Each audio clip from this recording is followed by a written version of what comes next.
Nigerian aviation in 2023 was a roller coaster ride marked by significant challenges. But also, we saw some other things that were very good, if you ask me, from infrastructure, woes and safety concerns to rising ticket prices and trapped funds. The industry faced turbulence on multiple fronts. Yet amidst these turbulences, pockets of sunshine emerged. Domestic passenger traffic within Nigeria witnessed a promising rise, signaling a growing appetite for air travel within the country. Several new domestic airlines took to the skies, offering expanded options and potentially increased competition, which could benefit passengers in the long run.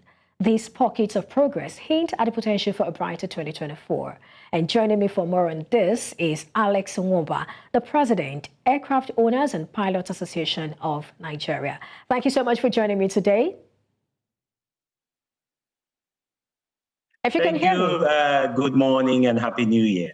Good morning to you too, and happy New Year. Well, let's begin with your assessment of Nigeria's aviation industry in the past year. Well, the industry, as you indicated, grew quite significantly. Globally, it's grown double digits. The US, for example, is experiencing some of the highest travel rates that we've seen post-COVID. Nigeria is also experiencing the same. As you know, last December, airlines had to charter in additional aircraft to meet capacity. And this year, we've seen the fares rise simply because of very high demands. And so this trend is expected to continue as the economy begins its rebound in the new year.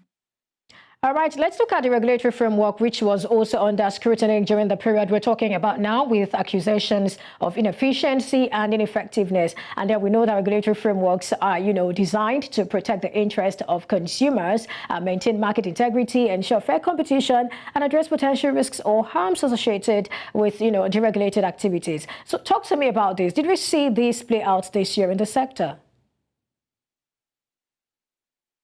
Well, we have new aviation regulations that have come out, basically to address consumer concerns. On one point, we've had quite a number of delays, flight cancellations, mainly due to weather and airport facilities. And so the new regulations are designed to increase the capacity of airlines to meet these challenges that consumers have expected. And the new Director General has come on and looking at new ways of compensating passengers as an incentive to also improve the efficiency of the airline industry. So we see many of the challenges we experienced in 2023 going away as a result of these very new regulations that are more consumer prone.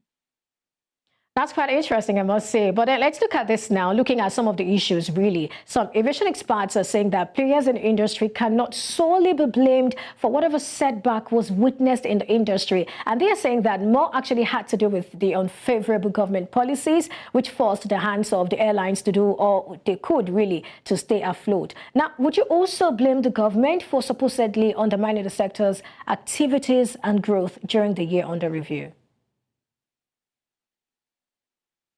Well, we really have to applaud Nigerian Airlines for how they performed in 2023. To start with, their underlying cost doubled, but that did not get reflected in fares. Fares did not go up as a result of these very high costs to fuel prices, handling charges, all kinds of charges that were faced with the lack of availability of foreign exchange, both for spare parts, aircraft maintenance, etc. So the lack of availability put pressure on the airlines. Airport capacity wasn't there to meet these growing demands, unfortunately. So, but the airlines were able to, in spite of these many challenges, perform admirably and provide the level of service that one would say was worth an applause. The foreign exchange issue has been a big problem for the airlines. Airlines are not able to repatriate their proceeds, and so they continue to invest without the ability to get the money they put in the system back. For the domestic carriers, the lack of foreign exchange to pay for spare parts, they've had to source spare parts from other sources. Fuel prices have gone up tremendously. They haven't impacted fares. What we have now seen at the later stage of the airline industry, where we paid more, is a result of the very huge demands, and airline systems are automated. The more demand there is, the higher the fares go. So when you book early, you get cheaper fares. When there's not that much demand, the lower fare pockets are available. But as the demand starts to increase, the fares go up. So the fares are not going up as a result of the airlines adding to fares, but really as a result of the very huge demands that are within a fixed capacity bucket. All right, let's look at this now. Does it really bother you that, the sector is dollarized? Because you talked about the foreign exchange crisis and how it's impacting fares and some other things in that particular sector. Does it bother you that to a very large extent it's really dollarized? Talk about MRO, some other maintenance and some other checks and other things that probably should be done in Nigeria. Some of those things are taken elsewhere, and that costs us a lot of foreign exchange. Does it bother you? And what do you think is being done or can be done to address that going forward? Well, certainly, the fact that we have to take training abroad, we have to take maintenance abroad are real concerns for the industry. The airlines themselves are concerned, and it is not for a lack of trust. And the airlines have applied in many instances for facilities to build these MROs, but that is not made available to them. And so while they like to do that, they are constrained by government policy that is not enabling them to achieve that. But we believe that going forward, we've seen, for example, Ibom Air's facility should be ready in 2024, along with its new airport. That would serve the needs of the industry to a great extent. There are a number of other MROs that have opened up in this year that will continue to increase our capacity. But clearly, we need a lot more. There was the government policy for a national MRO project that went south. Nothing happened with that, along with the national carrier and other projects that were planned by the previous administration. Some are on hold by this new administration. But I think that the airline industries continue to address the challenges that it faces in order to improve its own efficiency and the capacity to deliver to the consumer. If you can hear me, do go ahead, please. You were actually addressing the concern about how that. So, okay. I see you have landed. Thank you so much. All right. So there is another concern in your industry, and that's about multiplicity of charges. They're talking about, duties, a lot of things you have to pay here and there. And they are saying, I'm talking about airline operators now. They are saying that this is actually also contributing to the hike in the prices of tickets, and how that, after passengers might have paid a whole lot, only a percentage gets to the airlines at the end of the day. And I know that, there are conversations around ensuring that this is solved. How far have you gone in solving this, having that conversation with federal government to work on this? And so, it becomes easier for everyone.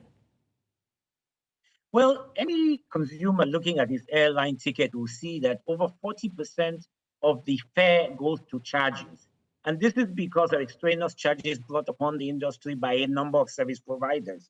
But if you look, for example, in the export sector, they say that 9 of 25 charges are not government charges, but private charges imposed on the industry. This increases the cost of doing business, both for airlines and for exporters and for those that travel by air. And the issue that it's been brought on the table provides the opportunity for review. And that's part of the process that the new NCAA DG has taken upon himself to look at, as to see how these charges have come about and how they can be ameliorated. By reducing these charges, we reduce the fares considerably when we consider that 40 to 50% of what people pay for airline tickets do not come from the fare imposed by the airlines. All right, so let's look at this now. In November 2023, foreign airlines under the aegis of the international airline operators said about 90% of their $783 million unrepatriated funds have not been paid. And however, we know that the CBN cleared Forex forwards backlog, which was estimated at $7 billion. And that was aimed at improving liquidity in the country's Forex market this year. Also saying that the issue threatened the operators of some airlines and also discouraged investment in this particular sector. But how much of that went into the sector? Do we have that information now? Well, the reality of it is that the numbers haven't really come down. They stayed about the same range, between $700 to $800 million. And so the CBN, the new CBN governor, as we've seen, is taking steps, is looking to bring in additional funds into the central bank to enable it to clear its backlog of obligations. So unfortunately, the airline industry has not benefited from that to any extent, only to a very minimal level. And that's led to many international carriers saying, well, we can't continue like this forever, and we're going to pull out. That would have damaging impact to investments within the economy. It will have damaging impacts to travel and opportunities across multiple sectors. Aviation is not just for holidays. It's about business, about investment, and all of these things. And it is necessary that the Central Bank of Nigeria prioritize the repatriation of funds of the foreign airlines, and in particular, make available foreign exchange to domestic carriers. We have to applaud our carriers. They are facing challenges from every direction, from fuel, from foreign exchange, from infrastructure. And so in spite of this, we've continued to maintain a stellar safety record, and we're hoping that new policy from the new government, new administration, both at the central bank, at the regulator, from the Ministry of Aviation, Ministry of Finance, will begin to address the challenges. The airline industry's challenges are not from the airline industry itself, and not from the airlines themselves, but the environment in which the airlines are operating. And these are the critical elements that must be addressed in this new year. Absolutely. Let's close on this. Now, in a publication, the International Air Transport Association, that's IATA, said Nigerian and other African airlines will reduce their losses from $500 million in 2023 to $400 million in 2024, while also projecting that global airlines would rake in about $964 billion revenue next year. Do you agree with this? And what are the factors that would make this possible? Well, we've seen it. We saw it last year. We've seen it this year. Air travel is growing over 28%, while the returns are really marginal because of the cost factors. But we continue to expect that flights, the sector will grow tremendously. Many of the carriers, Air Peace is expecting new aircraft. Ibome is expecting aircraft. Overland has received and is expecting more aircraft. More airliners are coming into business. Nigerians are traveling more. The economy is expanding. So clearly, we see significant growth for the sector, and that is why these numbers will grow in 2024 and beyond. All right. Thank you so much for sharing your thoughts with us today on Business Edge, and have a wonderful new year. Thank you very much. You do the same. Thank you.